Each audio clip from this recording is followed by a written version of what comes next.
The sad thing about falling is sometimes you live. Now that might sound like a bold, harsh statement to tell someone, but I'm going to put my inspector's hat back on and speak with words of wisdom. Words of wisdom that I would use on those that ought or should know better. Those with 5 years or more, for example, that had the orientation, that had the training, that had the reiteration of the orientation and the training.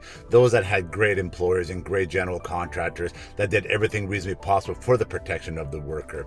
Those that chose to remove the guardrails or the floor openings or not use the stair system, for example, and put themselves in fall hazard situations. You know, I speak with honesty because I've been through the investigation. I've dealt with the families, I've dealt with the hospitals, and I've seen the after effect of falling. So when I say that the sad thing about falling is sometimes you live, I speak from experience.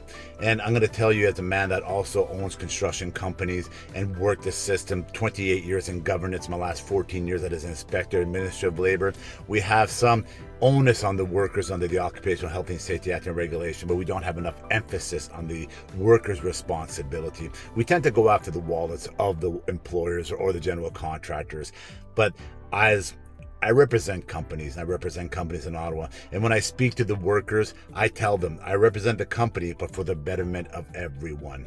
So to those that are listening, if you ought or should know better, you put emphasis on yourself.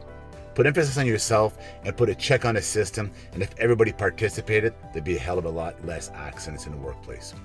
Jean-Guy Bourguignon, Madeva Management, Inc.